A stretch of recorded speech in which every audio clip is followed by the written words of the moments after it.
Voters in Randolph County, Georgia are outraged. Malone made a proposal to the Board of Elections to shut down 7 of 9 polling places in the predominantly black areas. As soon as polling places opened early this morning, the headaches began.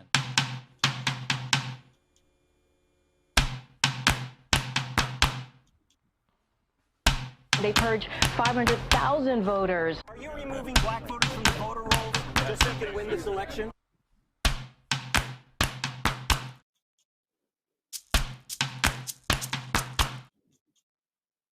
We are witnessing a tidal wave of voter suppression efforts around the country.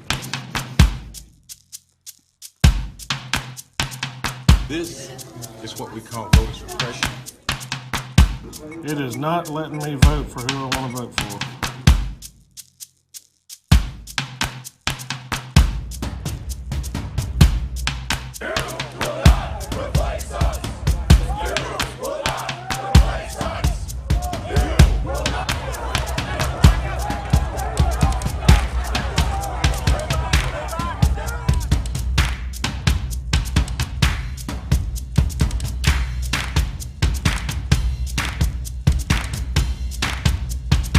A huge victory in Florida. Convicted felons across the state now have their voting rights restored.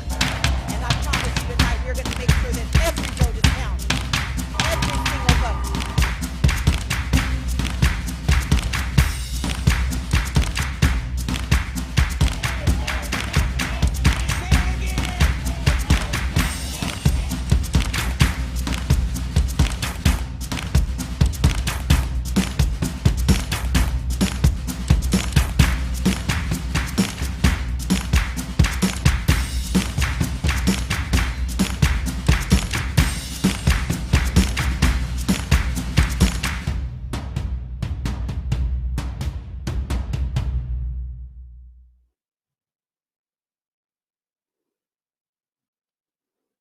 Good evening. I'm Ashely Allison with the Leadership Conference on Civil and Human Rights. Tonight, I am honored to be joined with great guests this evening to have such an important conversation in this moment in our country's history about state-sanctioned violence and how voting can create a path to justice.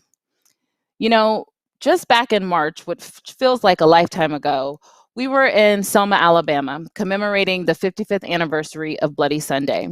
While we were there, we saw John Lewis take to the very point of the bridge where he was beaten 5 decades ago in his fight for justice.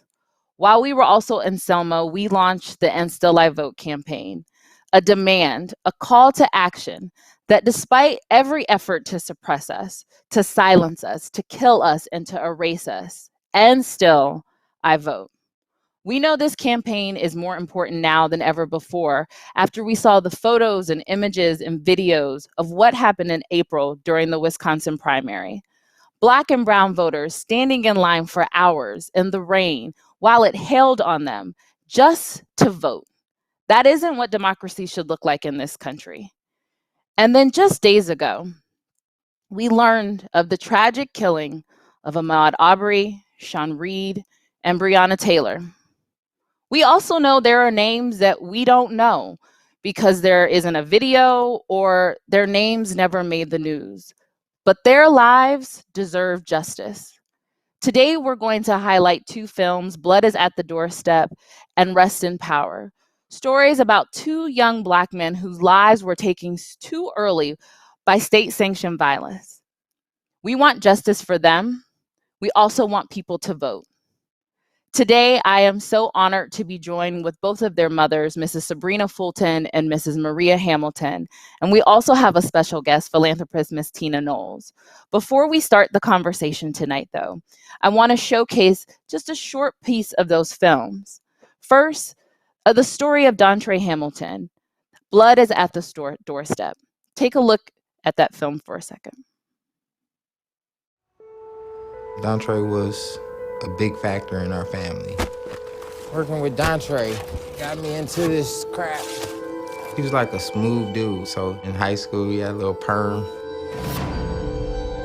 Dontre was a person who didn't deserve to die, who didn't deserve to be shot 14 times. 1246, shots fired, officer involved, Starbucks, help right now. You don't know this, but when somebody gets killed by a police officer, whoever gets the information out first is the winner. Subject began to beat the officer with the wooden baton. They stick to this mental health issue. He was diagnosed with schizophrenia. Because when you hear mental health, you think this was a crazy person who attacked the officer. It's an illness. It's nothing that anybody should die for.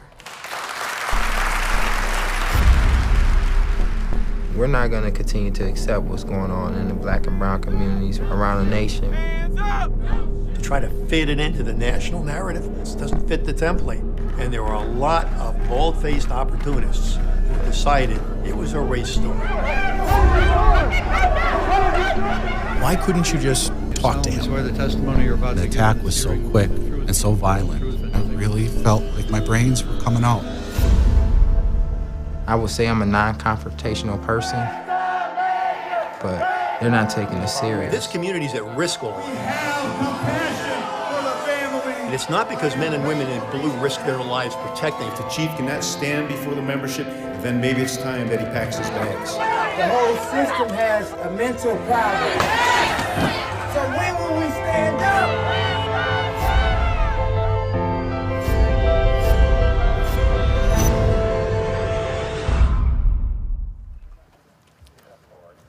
The blood is at the doorstep.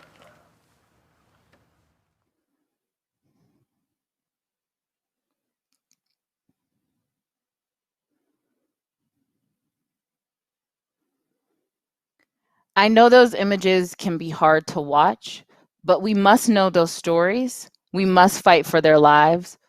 We must get justice. The next showcase of the film I want to showcase is Rest in Power, the story of Trayvon Martin. Take a look. I need to file a missing person report with my son. And what's his name? Trayvon Martin. Sanford Police Department. Hey, there's a real suspicious guy. These always get away. There's someone trying.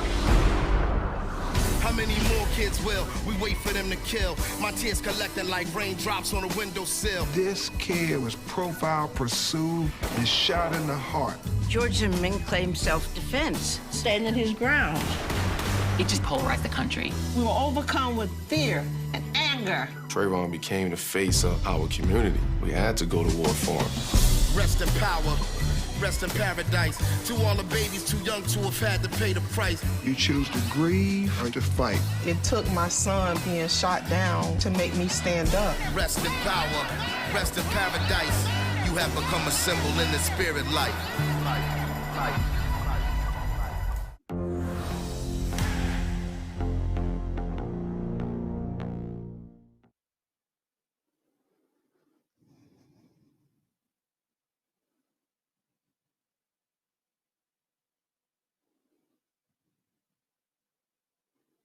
We will continue to tell their stories. We will continue to say their names.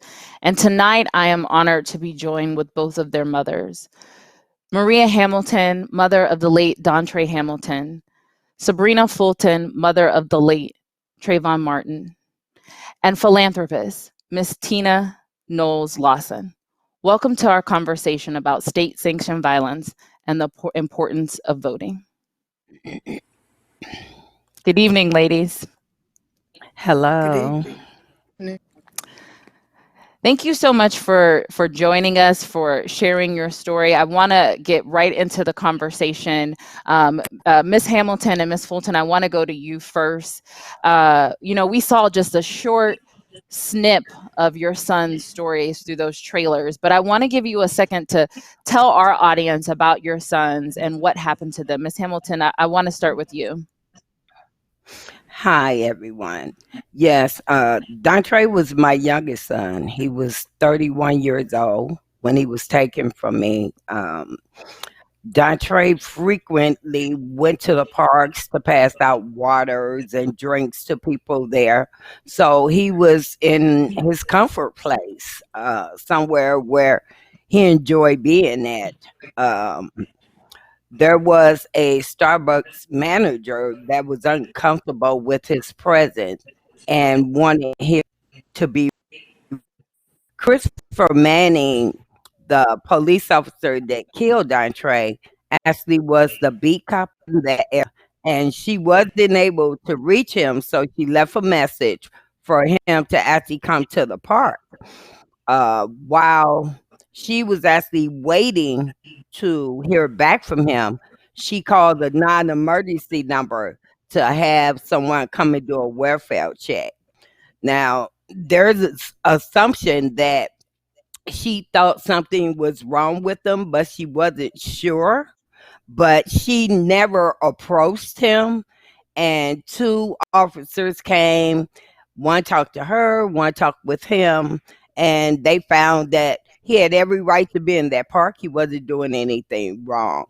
12 hours later, I was told my son had been in altercation and his life was taken.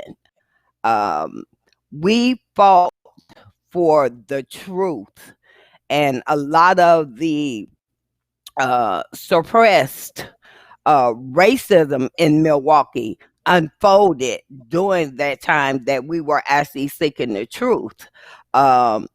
So in meeting Eric Ewell, the director of the movie, he wanted to actually show what we actually had to go through in this process and what the community had to go through.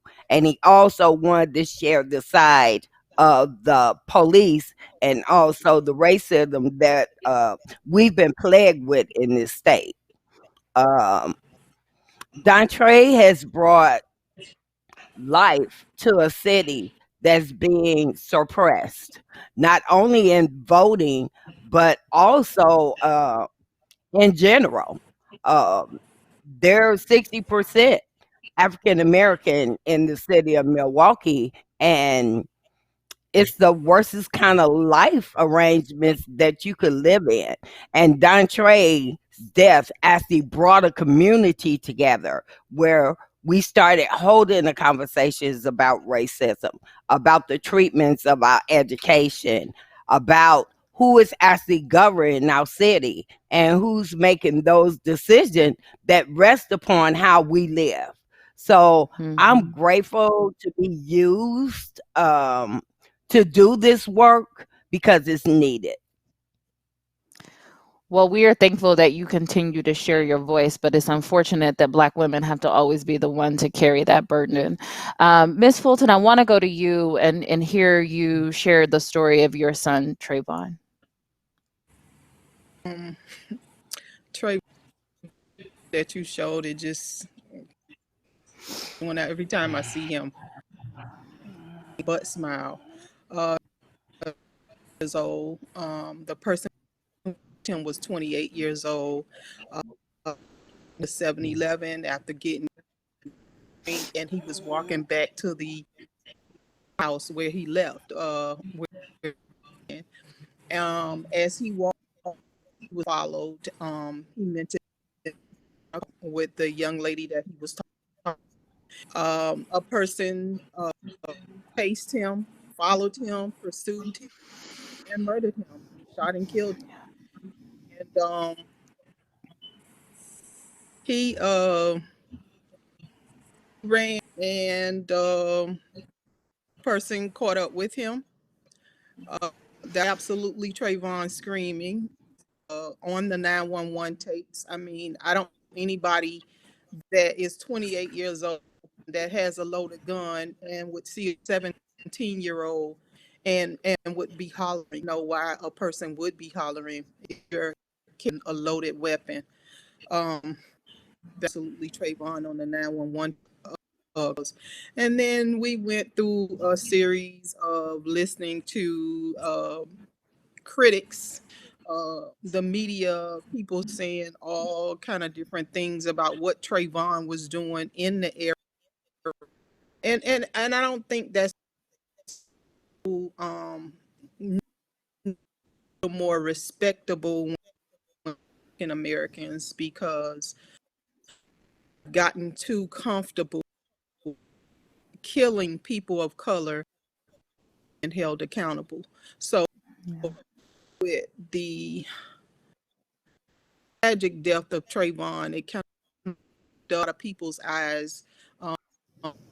As was closed, but sometimes to relax with our communities and other communities with other people, and we don't really pay attention to going on, but it definitely lit a fire, and it's a movement, and not for just a moment. We are very woke. We're staying woke. We want to make sure that our young people grow up to be productive and alive. It's just unfortunate that so many people think that they can take the law into their own hands. Yeah. And the thing about it is Dontre was killed by a police officer, Trayvon was killed by a civilian, but the root of why they were killed is similar, and it is systemic racism, it is bias, it is hate that is part of our origin story as a country. Miss Tina, I want to come to you, but before can I ask you to fix your camera? We want to be able to see your full face and just push it up just a bit so we can. There we go. That way. Oh, other way. That way. A little more. Okay. A little more. Little more. Little more. Okay. So I have there two we go. screens here. Here we go. Okay. There we go. Now we're working with it. Okay, because we got to see that whole face. It's all good. It's all good. We are living in a pandemic. If the worst thing that happens to us today is we have to fix our camera, I'm gonna thank the Lord for that. So you have such an amazing platform. You do so much great work for our community. We hear the stories. There's so many stories at this point of people killed in state-sanctioned violence. Why do you feel like it is so important for you to lend your voice in this conversation? Well, it's really important because, as you said, I do have a platform, and my platform consists of all age groups. Not only, the older generation, but fortunately, a lot of young people as well.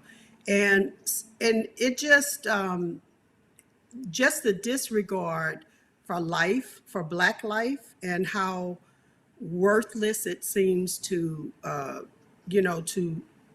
law enforcement and the administration that we have in the White House right now. It's just important to have a voice and to inspire people to get involved. It's just happening way, way too much, and it's just so obvious as to why. So just trying to shine a light on it, trying to get people to sign petitions and to get out and vote and to be responsible, I think is everybody that has a platform should use it for those purposes, especially people of color. Well, thank you for using your platform. When we think about it, when we look at Milwaukee, we're going to talk a little bit later about Wisconsin and what happened in that primary. But the same areas that had, voter suppression happen to them, having to wait in long lines and risk their lives to literally vote, that's the same area where COVID-19 is hitting us and killing disproportionate number of Black people. It's the same area where voter turnout was low. So we need to connect these issues. Our country is mourning the loss of Black and brown bodies and Indigenous people every single day. And I'm interested, Ms. Hamilton, a lot of people are like, this is the most important election of my life. And some people are like, why vote? Even. And so I'm interested how voting has played such an important role in your advocacy and in your fight for justice for Dontre. Well, it's very important because even with this pandemic right now, we had young people, old people, people in the community taking people to the polls. We were actually trying to get people there because we were actually told that if we went online and did an absentee ballot, that would be suffice. And they waited, a day before the election and said, no, you all have to go to the polls. There were 160 polling places in Milwaukee, and they shut all of them down except for 5. I personally know people who ballots weren't count. My ballot never reached me. It never got to my house. So I was one of them that had to actually go and try to vote early so my voice would count. I was really appalled at the commissioner as to how people were actually treated, even standing in line to be a voice for their vote. And a lot of people were turned away. It was really awful to actually see people suffering that way and not knowing that my votes will not count in this election. I was looking forward to going with a lot of the teenagers. It was their very first time voting, and it was awful for them to have that experience to vote and to be a voice. It never should happen again. It's not right, and it can be fixed. I mean, we know the solutions to prevent people from risking their lives from COVID-19. There were only 5 polling places in the whole city of Milwaukee, where there were 5 times as many polling places in some of the more white areas of the state. So we know that the solutions are there. There has to be the will of the people in office to actually fix those. Ms. Fulton, how has voting and being civically engaged impacted your advocacy in fighting for justice for Trayvon? It helped me realistic with and to not only platform at the time once they get into office, holding these politicians accountable for what they've saying, and so that's very important. As a matter of fact, I'm running for county commissioner in Amy. A really tough decision. I just really think that I can bring not only a positive attitude, but also resource to this community. I was born and raised in this community. My brother lived here, my grandmother, my mother, and so do I. I went to elementary school, high school here, and exact entity that I'm running, which is Miami-Dade County, I worked there for 24 years prior to the tragedy with Trayvon. So I'm very familiar on the employee side as a service provider and also as a resident. And so I just think I can bring a lot to the table. I don't know how much I can get at this point, and only because there is a culture down here. There is an environment of politics that is down, and it seems to me it's business as usual. And I just want to make change. I just want to ruffle a whole lot of change, and I want people, somebody that's fighting for them, have a better community and a better it's crime everywhere. That the crime that's here, Miami. I think we're frozen. You're frozen, Miss Fulton. How about now? There we go. We got you back. Oh, there we go. Okay. Yeah. So it's the impact. I mean, I see a lot of things. You know, I used to call myself, rely on the politics things, but then I said, start and see what I can do and where I can go. And so I tell people, listen, I don't have anything to gain. I don't owe anybody any favor. I'm in this, campaign. I'm only in this. I want this seat just to help the residents. Right. I wish every person ran for office with that intent and not for themselves. Right. It's an inspiration to see that. I mean, it's the story of Black people. In pain, we find purpose. We can find joy. We're all Black women on this. I'm feeling so honored to even be in you all's presence. But the fact that you can take the pain and say, I'm going to now be a part of the change I want to see. I just say thank you so much, all of you, for doing that. Miss Tina, I want to come to you. You know, I've asked them, listen, people, we've been running this campaign. I'm a voter. I vote all the time, like every election. It could be one thing on the ballot, like surrogate judge, and I'm going to be in line when the polls open to vote. But I know everyone is not like that. And I know there are a lot of people whose lives are hard. They're getting even harder in COVID-19. And there are people that have skin like this. And when we see the murders, you know, from Trayvon to Dontre to Oscar Grant to Tamir Rice to Amadou Diallo, like the list goes on. And sometimes you just throw up your hands and you say, is change ever going to come? What do you tell young people who follow you and who listen to you why they should vote? Well, what I always say is, you know, if you don't vote, then you shouldn't be able to complain.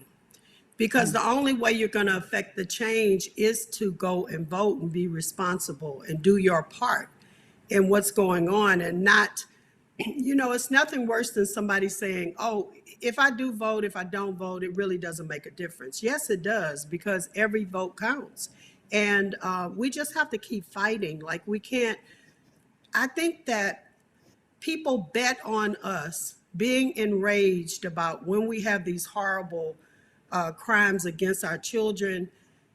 Everybody gets in this big uproar, and then after the thing goes to court and they're free, then it's like, oh, well, you know, it didn't do any good, so they just kind of abandon it. And I call some people Instagram activists, because they post and then they're back to normal. And it's just really important that we do everything that we can to keep things going and to keep the pressure on these people to make changes. Otherwise, it won't happen. And voting is a very big part of that, because think about it. I mean, I talked to so many young people before this last election, and what I kept hearing is there's no way Trump could get in there. And he got in there because they bank on us not following through and to making a big, start and not following through. So voting is a part, and it's not the most convenient thing in the world, and I had this idea to try to register as many young Black people, but do absentee voting. But then I hear that is how they're able to cheat.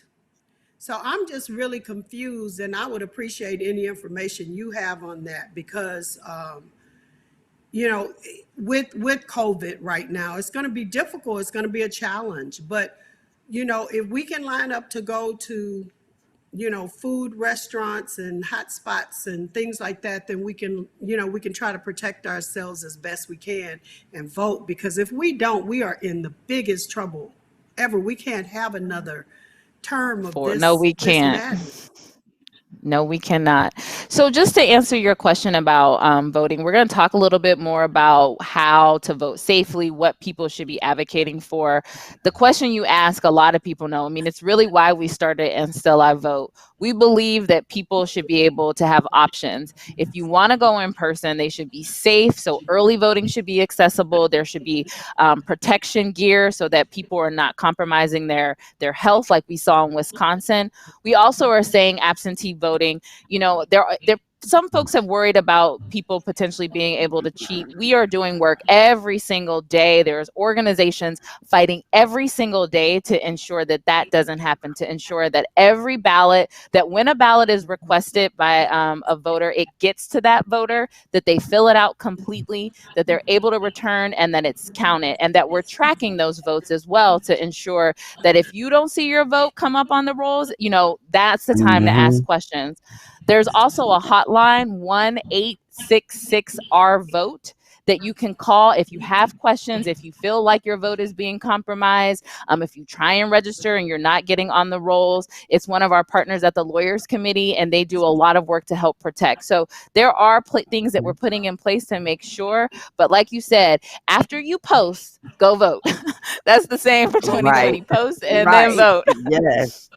Right. So we're coming to the end of our conversation. I want to, before I ask my last question of you all, just open it up if anyone has anything else they want to share that we didn't get to. There's so much we could cover, but I know your time is so valuable. So Ms. Hamilton, Ms. Tina, Ms. Fulton, if there's anything you want to share with our listeners before we go to our last question, please feel free to do that now. I want to just encourage people to continue to stay safe. Wear your PPEs.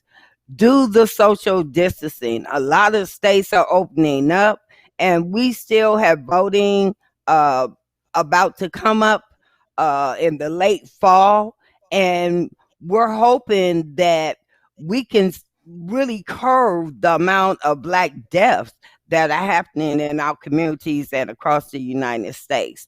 So I just want to tell everybody, hey, love on each other, but do it from a distance. Preach, sis. I hear that. Just because somebody says leave the house don't mean you got to listen. Miss Right. Tina, Miss Fulton, anything you want to share before we go to our last question?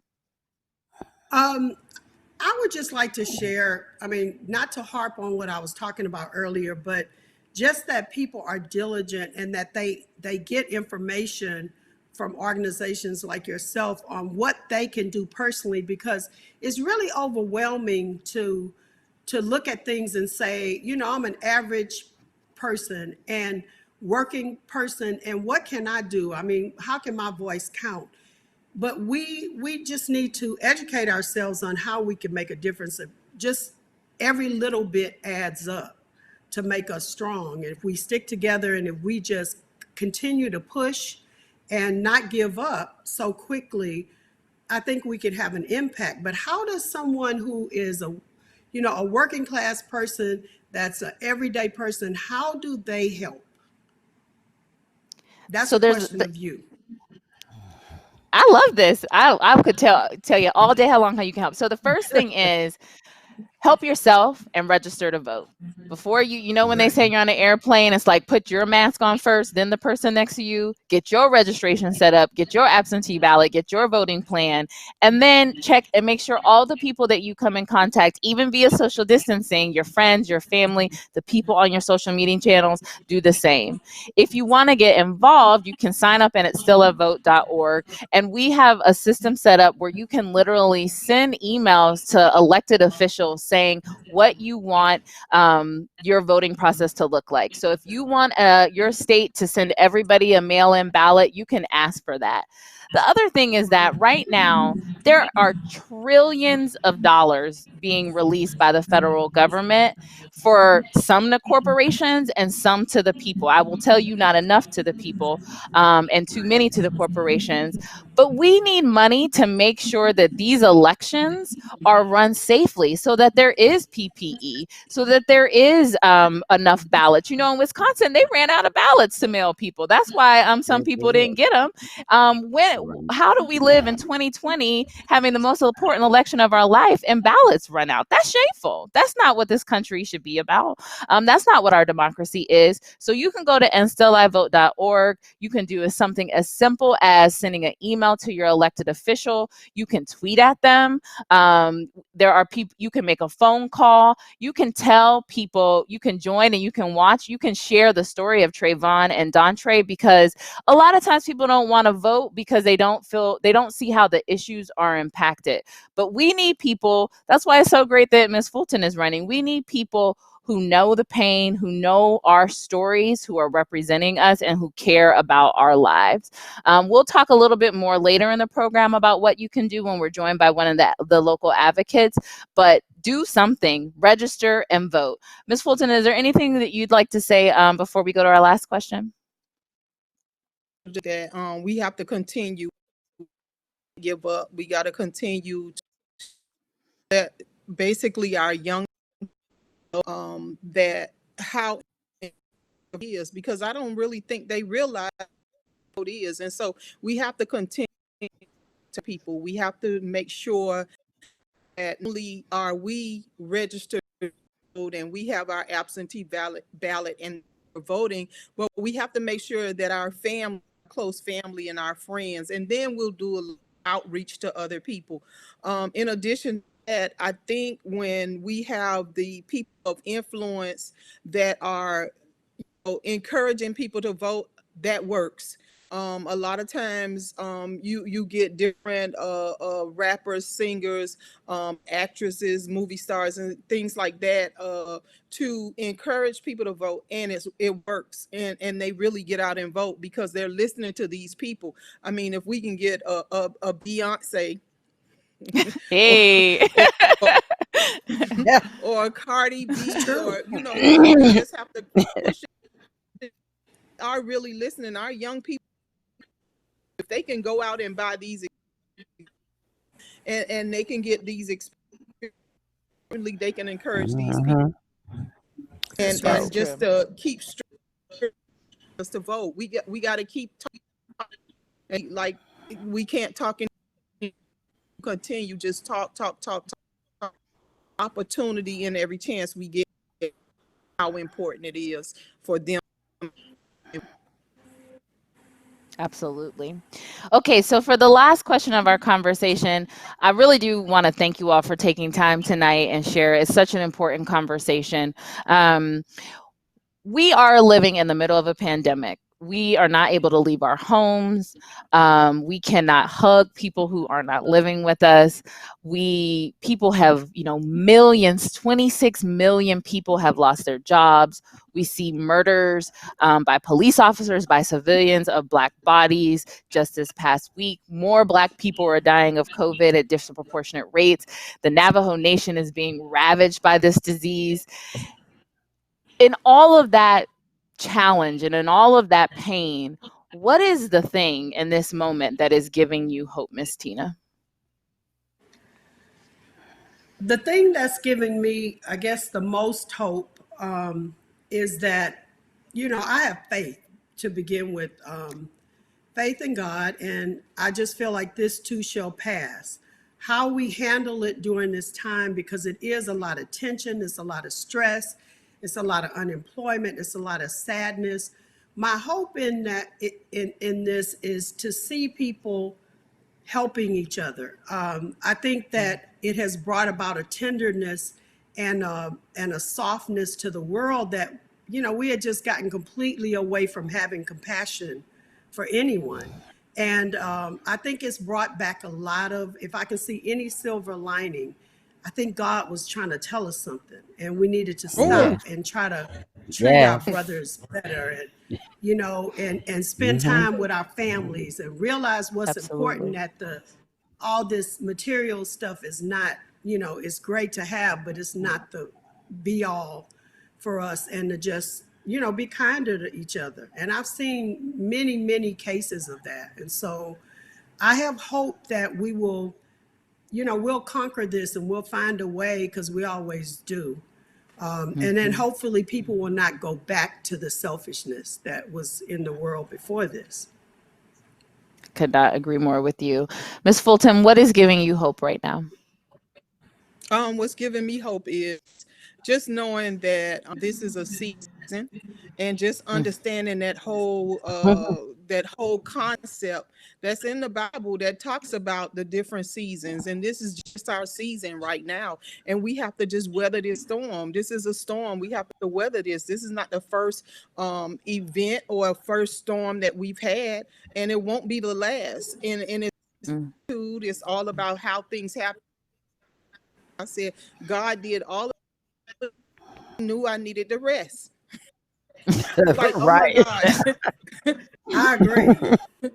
I know. Slow down for a minute. It's been 8 years. I have been literally ripping and running 8 years, like really going, and I have not had this opportunity to rest, just to relax, just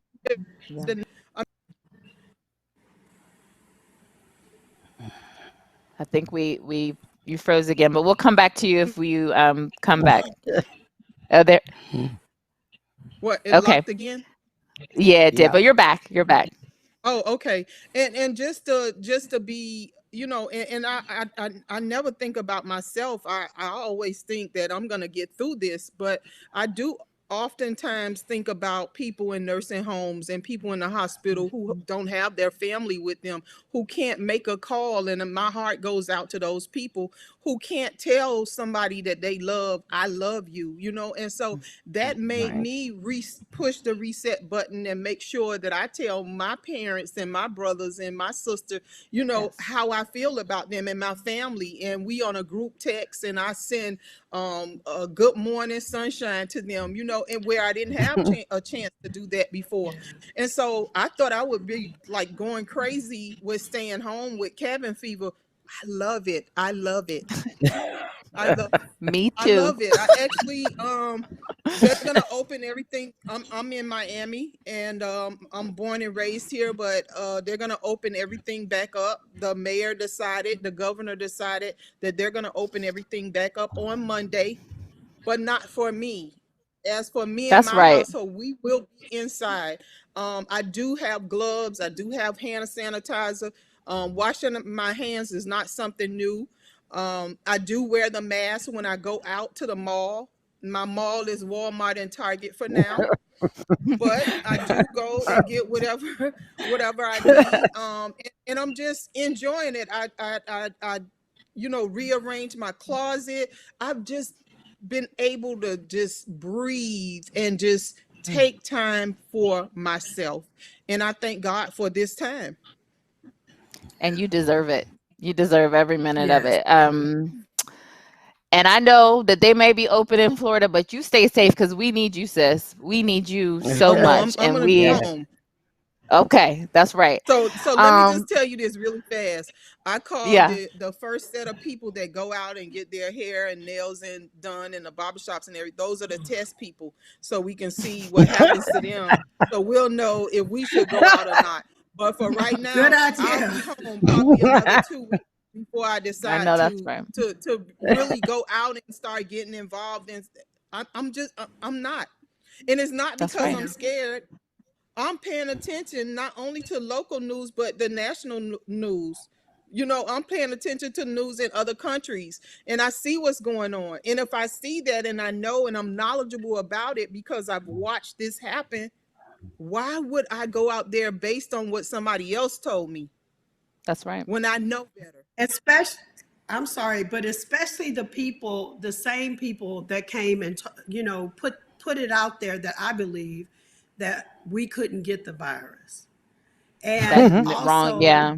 I mean, that was the Yeah. first thing. And so there That's are right. still Right. a lot of people. I'm so shocked about it because I just did a testing down in Houston, and the amount of people that really believe still because they want to believe it, that they were immune to it. But in the meantime, they were going home and infecting their grandmothers and their family members. But it's been a lot of misinformation. And when this first came out, they didn't show the race of anybody. They just said, That's okay, right. well, 10,000 people died. And then I was looking at the news the first time they started showing people, and the first police officer in LA and New York were both Black. The first doctor in New York and LA were both Black. The bus driver was Black. I was like, wait a minute here. So it's like Yeah. so much misinformation that I don't think is an accident, honestly. They I think say it's when America gets a cold, Black folks get pneumonia. So absolutely. I think and I think It's that, true. misinformation is just not about COVID-19. It's also about voting. It's about the census. Everything. And so that's why we need voices like you, because we need truth tellers. We need trusted messengers to let our people know that this virus does not discriminate against anyone. And because of the systemic racism that is in our country, it is hitting our communities the hardest. Ms. Hamilton, I want to give you the last word before we close. What is giving you hope despite all that is going on? My hope, it actually comes from God. Me and my family have been very connected spiritually through this journey. And just knowing that I stood on the backs of my sons through my recovery behind Dontre's death and everything that was going on in the city, I encourage other people to depend on your families. Get you a support system. We're separated, but we can still help one another out. And that's really important to me, that whatever you could do, whether it's make a phone call to legislation, help your neighbor, or just check on somebody to make sure that this person living by themselves have the things that they need, whether it's food, disinfectant, PPEs, or whatever. We were family. We need the families to be restored in the United States so our communities can be restored. And then we can work towards stopping a lot of the crime that's going on in the United States as well. So my hope is in the people, that people will start to stay woke, get the information that they need, educate themselves, and move forward, activate. Do something, be a part of something that's meaningful in building a better United States, because all of us are needed. Well, I couldn't pick a better way to end it. I want to thank Miss Maria Hamilton, Miss Sybrina Fulton, and Miss Tina Knowles-Lawson for joining us in one of the most important conversations we can be having right now. Thank you so much for joining, and we would love to continue the conversation at another time. Thank you. Absolutely. Thank you. We've all been talking about Wisconsin, and I know people are really busy. So if you haven't had a chance to really follow the news around Wisconsin, we wanted to show you a quick clip to help connect the dots on what the mothers were talking about and what our next speaker will talk about. So take a look at what happened in Wisconsin on April 7th.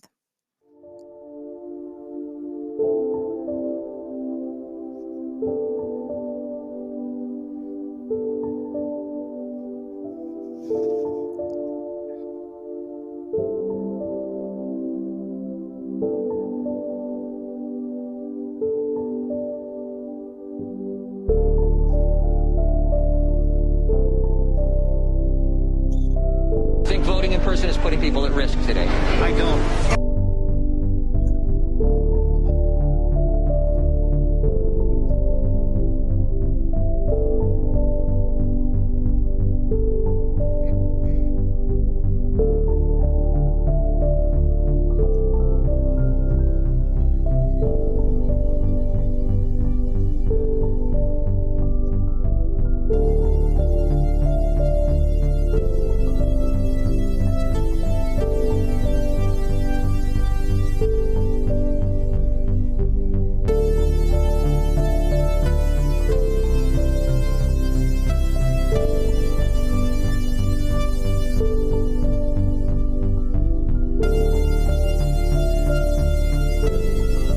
And that meant that I would face a decision the following day, which was very uncomfortable for me, as I imagine it was for a lot of other Wisconsinites. Tuesday morning, I woke up still undecided, but with tears, trying to determine, do I put my own health at risk?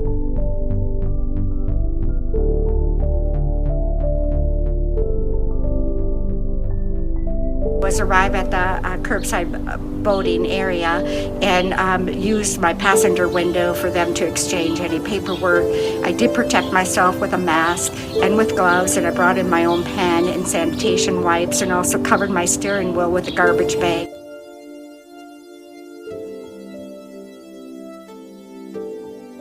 But it was really uncomfortable, didn't really feel safe going out, but I wanted to vote, make sure my voice was heard. That was just a sneak peek of the tough decisions that people had to make while deciding to vote or risk their life in Wisconsin. To talk more about what happened in Wisconsin, I'm joined by Shauntay Nelson, who is the state director for All Voting is Local Wisconsin, and who has been doing work on the ground for years to ensure that voting rights for all people are fair, accessible, and most importantly this year, safe. So welcome to this conversation, Shauntay. Thank you. Now, you're Nice to see also you. in Wisconsin. Good to see you. I hope you're doing well and are healthy and safe. You're Thank in you. Wisconsin, so you saw firsthand what was happening on April 7th. You knew that it was going to be a hot mess. It was a debacle. It should never happen like that again. Can you tell us what people were experiencing, what your experience was, and why people need to be paying attention to what happened in Wisconsin? Yes, people experienced a lot of different things. One being a lot of confusion. There was a lot of back and forth that went on leading up to the election around how to actually submit your ballot, how to cast your ballot, how to do it in a safe and a fair way. There was a lot of confusion around requesting a ballot and when those ballots would be received, those which were requested. And so on election day, there was just a lot of uncertainty, if nothing else. What I experienced, I shared this, that I woke up on election day and I felt as though this was a moment where I could relate to those whom got up the morning in 1965, ready to walk that bridge, understanding that their lives would never be the same. This time, yeah, they weren't met with billy clubs. They weren't met with pepper spray. They weren't met with harassing statements and arguments. They were met with the pandemic. And I looked and I literally woke up and I was in tears just thinking about the fact that there are so many individuals whom could potentially have their lives either lost or forever changed because they were willing to take this stand and actually go vote. So we definitely do not want that to happen again. You know, what you just said reminded me, I too thought, I don't like to make false equivalencies, but like when you think about what people put their life on the line to fight for the ballot, and people really did have to choose between life and democracy in Wisconsin, and it just is unacceptable. When you think about, Miss Tina asked, I'm not sure about absentee ballot, and there's a lot of misinformation out there. So what should states be doing? We have plenty of time. There's not a whole lot of time, but we got at least a little under 6 months before the election. That's about 25 weeks before people are going to vote in November. What should states be doing right now to make sure that voters can have a fair, safe, and accessible election? Yes, states need to be ensuring that there is a process for absentee ballots or vote by mail. Much of the United States references as. I know here within the state of Wisconsin, you are able to go and review to see when your ballot was requested, your absentee ballot was requested, as well as when it was sent. So there is a way to track that. If there is a way to build that into the coding of an absentee ballot request program online, that would be a great way to do that. Making sure that we have enough polling locations, enough drop-off locations to be able to drop absentee ballots off, making sure that in-person locations, that there are a number of in-person locations available for people to actually go and vote on election day, and making sure that there is ample in-person early voting, or that we call here, but it's around the state is called early voting, but making sure that those options are available, as well as wherever there is a site, making sure that it is clean, that it is accessible, that it's sanitized, that there is enough protective equipment, that we don't do things like run out of ink pens, or that we have enough product to actually get everyone a ballot, as well as a mail return envelope with a mailing stamp to be able to mail that back if your state does not have it allotted within their rules, that you can return that without having to pay for postage. So I'm hearing safe in-person voting, accessible, expanding absentee or vote by mail. A lot of people are hearing that.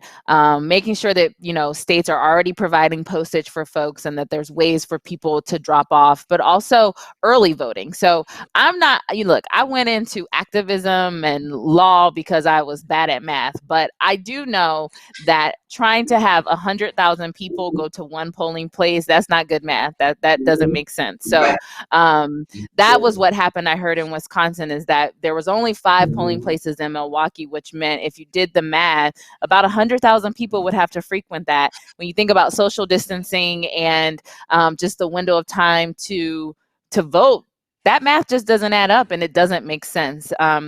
So Shauntay, Miss Tina said, she asked us, she said, what can people do? And we've been building this campaign because people need to have a pathway to engage. We can't just get folks riled up and see the injustice and not give them a pathway to engage. So what can people do?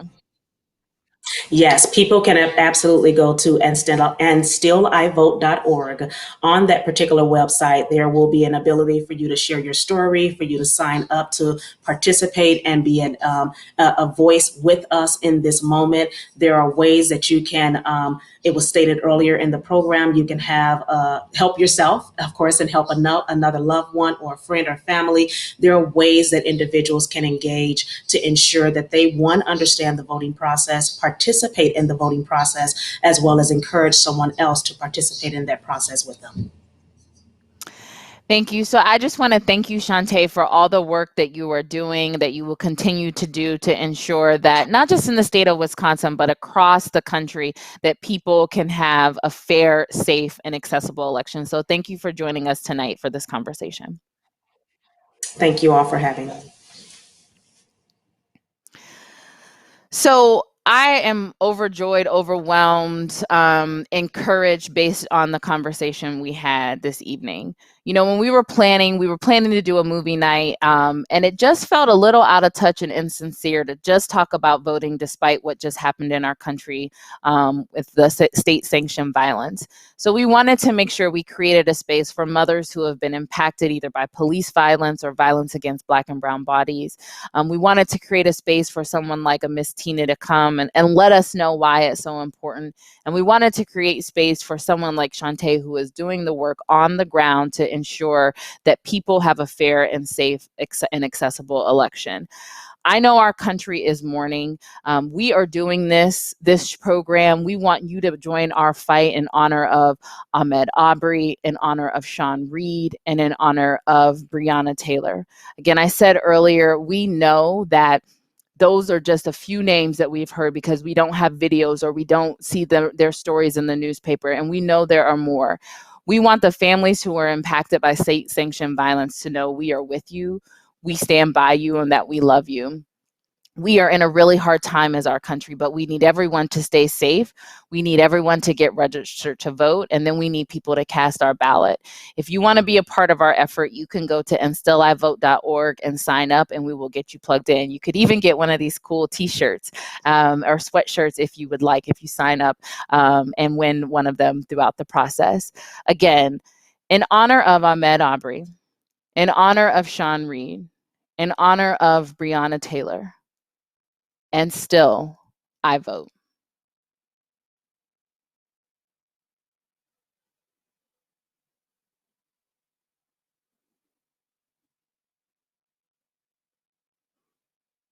To close out our program, we want to show you the launch of our campaign video for And Still I Vote. Thank you, everyone, and have a wonderful evening. They tried to silence me. They tried to block me. They tried to deny me. To scare me. To scare me. They tried to erase me. To erase me. Erase me. They tried to keep me down. Keep me down. Keep me down. They tried to make me invisible. Invisible. They tried to pretend I don't matter. Pretend my people don't matter. But my people don't matter. They tried to kill me. Kill me. Kill me. They tried to suppress me. Suppress me. Suppress me. They tried to block me. They tried to suppress me. They tried to deny me. And still. And still. And still. And still, I vote. I vote. Todavía voy a votar. And still, I vote. Still I vote. And still I vote.